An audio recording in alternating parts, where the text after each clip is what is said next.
Hello' বন্ধুসকল, মই নিখিলে মোৰ ইউটিউব চেনেল আছামিজ এডুকেশ্যনেল চেনেললৈ আপোনালোক সকলোকে স্বাগতম জনাইছোঁ। আজি মই আপোনালোকৰ লগত আলোচনা কৰিম নৱম শ্ৰেণীৰ সমাজ বিজ্ঞানৰ ভূগোল খণ্ডৰ ১ নং পাঠৰ প্ৰশ্নোত্তৰখিনি। ব'লকচোন ভিডিঅ'টো আৰম্ভ কৰোঁ। অনুশীলনী ১ নম্বৰ প্ৰশ্ন, বাহ্যিক কাৰক মানে কি? কেইটামান বাহ্যিক কাৰকৰ নাম লিখা। উত্তৰ, যিবোৰ কাৰকে আমি দেখিব পৰাকৈ অৰ্থাৎ বাহিৰৰ পৰা ক্ৰিয়া কৰে তেনে কাৰকক বাহ্যিক কাৰক বোলে।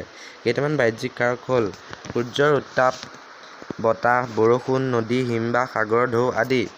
২ নম্বৰ প্ৰশ্ন, ভূমিকম্প আৰু আগ্নেয় উদগীৰণক কিয় আভ্যন্তৰীণ কাৰক বুলি কোৱা হয়? উত্তৰ, ভূমিকম্প আৰু আগ্নেয় উদগীৰণে ভূপৃষ্ঠৰ অন্তৰ্ভাগৰ লগতে মহাসাগৰৰ তলিৰ অন্তৰ্ভাগতো ক্ৰিয়া কৰে বাবে সিহঁতক আভ্যন্তৰীণ কাৰক বুলি কোৱা হয়। ৩ নম্বৰ প্ৰশ্ন, নদীৰ অৱবাহিকা বুলিলে কি বুজা? নদীৰ অৱবাহিকাৰ এটি চিত্ৰ আঁকা। উত্তৰ, এইটো নদীৰ অৱবাহিকা আপোনালোকে দেখিছে। এনেধৰণে কিতাপৰ পৰা চাই আপোনালোকে চিত্ৰটো আঁকিবলৈ যত্ন কৰিব। অৱবাহিকা হৈছে একোটা এলেকা য'ৰ পৰা নদীয়ে ইয়াৰ উপনদীসহ নামনিলৈ পানী কঢ়িয়াই আনে। সাধাৰণতে নদীয়ে ইয়াৰ উপনদী, শাখা নদী আদিৰ সহায়ত একেলগে একোটা অৱবাহিকাৰ সৃষ্টি কৰে। ৪ নম্বৰ প্ৰশ্ন, ব্ৰহ্মপুত্ৰৰ দুখন প্ৰধান উপনদীৰ নাম লিখা। উত্তৰ, ব্ৰহ্মপুত্ৰৰ দুখন প্ৰধান উপনদীৰ নাম হ'ল ধনশিৰি আৰু সোৱণশিৰি। ৫ নম্বৰ প্ৰশ্ন, নদী খনন কাৰ্যৰ এটি আভাস দিয়া। উত্তৰ, নৈৰ পানীভাগ উচ্চভূমিৰ পৰা ক্ৰমে নামনিলৈ বৈ আহোঁতে অৱবাহিকাৰ উপৰিভাগত স্বাভাৱিকতে খনন কাৰ্য সাধিত হয়। বৰষুণৰ পানী যেতিয়া নৈ হৈ বৈ যায় তেতিয়া স্বাভাৱিকতে পানীৰ খনন শক্তি বাঢ়ে। অৱশ্যে নৈৰ খনন কাৰ্য অৱবাহিকাটোৰ উপৰিভাগৰ গঠন, অন্তৰ্ভাগৰ পিলাষ্টৰৰ কঠিনতা, উদ্ভিদৰ আৱৰণ, প্ৰবাহিত পানীৰ পৰিমাণ আদি অনেক কাৰকৰ ওপৰত নিৰ্ভৰ কৰে। ৬ নম্বৰ প্ৰশ্ন, নদীৰ পাৰ্শ্ব খনন বুলিলে কি বুজা? উত্তৰ, উচ্চভূমিৰ থিয় ঢালেৰে বৈ আহি ভৈয়ামত প্ৰৱেশ কৰাৰ পিছত নদীৰ খনন শক্তিৰ পৰিৱৰ্তন ঘটে। উচ্চভূমিৰ অঞ্চলত নদীৰ গতিবেগ প্ৰবল, গতিপথ ঠেক কিন্তু গভীৰ হোৱা দেখা যায়। ভৈয়ামলৈ ক্ৰমে ঢাল কমি অহাৰ ফলত উচ্চভূমিৰ পৰা সোঁতে কঢ়িয়াই অনা গেদবোৰ ভৈয়ামত জমা হ'বলৈ ধৰে। ফলস্বৰূপে ভৈয়াম অঞ্চলত নদীৰ গভীৰতা ক্ৰমে হ্ৰাস পায়। গভীৰতা কমি আহিলে পানীভাগ বোৱাই নিয়াৰ খাতিৰতে নদীয়ে দুয়োপাৰ খহাবলৈ ধৰে। পাৰ খহাই গতিপথ বহল কৰি পানীভাগ নৈয়ে নামনিলৈ কঢ়িয়াই নিয়ে। নদীৰ এনে ধৰণৰ খনন কাৰ্যক পাৰ খনন বা পাৰ্শ্ব খনন বোলা হয়।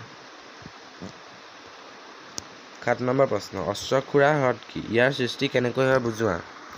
উত্তৰ, সমতলৰ কোনো কোনো অংশত নদীৰ গতিপথ অতি হ্ৰাসযুক্ত হ'ব পাৰে।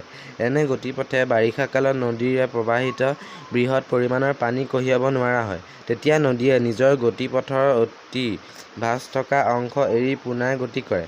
এইদৰে এৰি যোৱা অংশ সাধাৰণতে খুৰা আকৃতিৰ হয় আৰু পিছত পানী জমা হৈ বিল বা হ্ৰদৰ সৃষ্টি হয়। এনে ধৰণৰ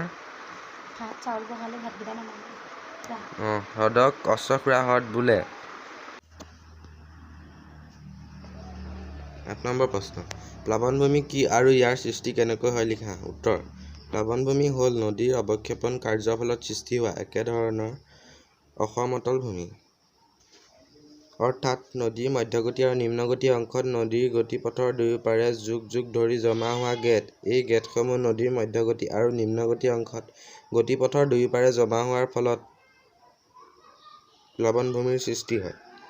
এইবোৰেই কালক্ৰমত এক প্ৰকাৰৰ সমভূমি গঢ়ি তোলে আৰু এই সমভূমিকে প্লাৱনভূমি বুলি কোৱা হয়। এই প্লাৱনভূমিবোৰ সাৰুৱা আৰু কৃষিৰ বাবে উপযোগী। ৯ নম্বৰ প্ৰশ্ন, নদীৰ গতিপথৰ ক'ত কেনেকৈ বালিচৰৰ সৃষ্টি হয় লিখা। উত্তৰ, নদীৰ বুকুত বালি বোকা জমা হৈ সৃষ্টি হোৱা বালিচৰবোৰ বহুতো দিশৰ পৰা তাৎপৰ্যপূৰ্ণ।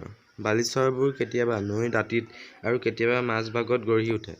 এইবোৰ সাধাৰণতে অস্থায়ী আৰু বিভিন্ন আকাৰ আকৃতিৰ। বাৰিষা নৈৰ প্ৰবল সোঁতে বালিচৰবোৰৰ আকাৰ আকৃতি পৰিৱৰ্তন ঘটায়।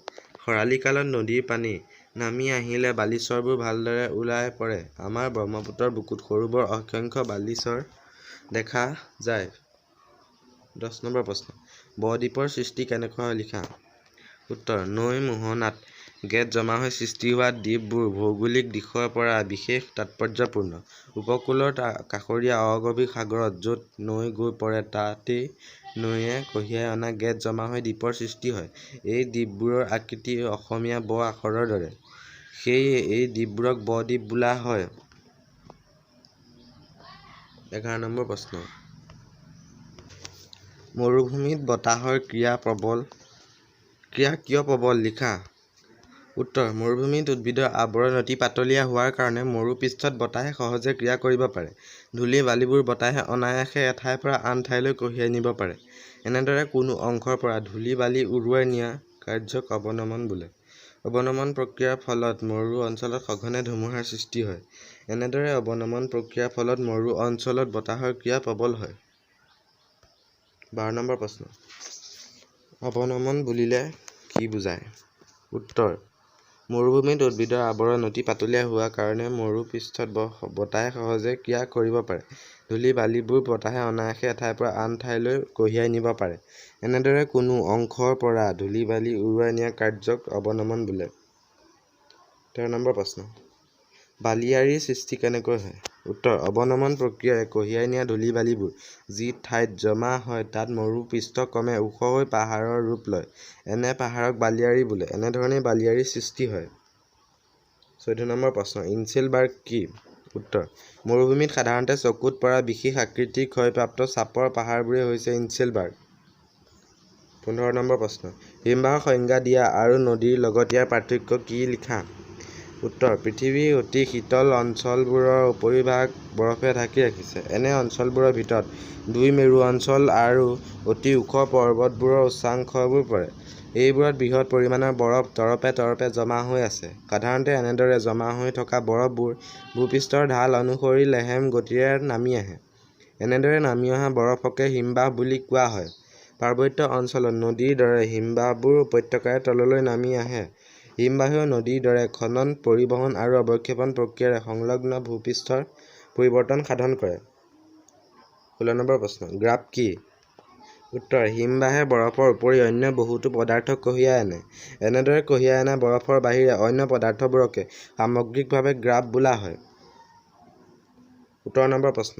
হিমবাহৰ ক্ৰিয়াৰ ফলত জোঙা শৃংগৰ সৃষ্টি কেনেকৈ হয়? লিখা। উত্তৰ: কোনো পৰ্বতৰ গাৰে কেইবাটাও হিমবাহ নামি আহিব পাৰে। তেতিয়া সকলো ফালৰ পৰা চলা খননৰ ফলত পৰ্বতৰ শীৰ্ষাংশ চোকা জোঙৰ দৰে হয়। এনেদৰে হিমবাহৰ ক্ৰিয়াৰ ফলত জোঙা শৃংগৰ সৃষ্টি হয়। 18 নম্বৰ প্ৰশ্ন। উপকূল কাক বোলে? উত্তৰ: পৃথিৱীৰ উপৰিভাগৰ এক বৃহৎ অংশ সাগৰ মহাসাগৰে আগুৰি আছে। সাগৰ মহাসাগৰৰ পাৰক উপকূল বোলে। 19 নম্বৰ প্ৰশ্ন। বালিয়া তট কি? উত্তৰ: সদায় ঢৌৱে ক্ৰিয়া কৰি থকা উপকূলৰ তট অংশত জমা হোৱা গেদ, বিশেষকৈ বালিৰ পৰিমাণ বেছি হ'লে তাত স্বাভাৱিকভাৱেই এক প্ৰকাৰৰ সমতল সদৃশ অৱয়ব সৃষ্টি হয়। প্ৰধানকৈ বালি জমা হৈ সৃষ্টি হোৱা কিছু ঢালযুক্ত এনে অৱয়বক বালিয়া তট বোলে। বন্ধুসকল, আজিলৈ ইমানেই। যদিহে ভিডিঅ'টো ভাল লাগিছে তেনেহ'লে ভিডিঅ'টো লাইক, শ্বেয়াৰ আৰু ভিডিঅ'টো চাই কেনেকুৱা পালে কমেণ্ট কৰি জনাব। লগতে মোৰ চেনেলটোলৈ যদি নতুনকৈ আহিছে তেনেহ'লে মোৰ চেনেলটো ছাবস্ক্ৰাইব কৰি কাষতে থকা বেল আইকনটো প্ৰেছ কৰি দিব যাতে এনেধৰণৰ এডুকেশ্যনেল ভিডিঅ'সমূহ সকলোতকৈ আগতে পাই থাকে। ধন্যবাদ।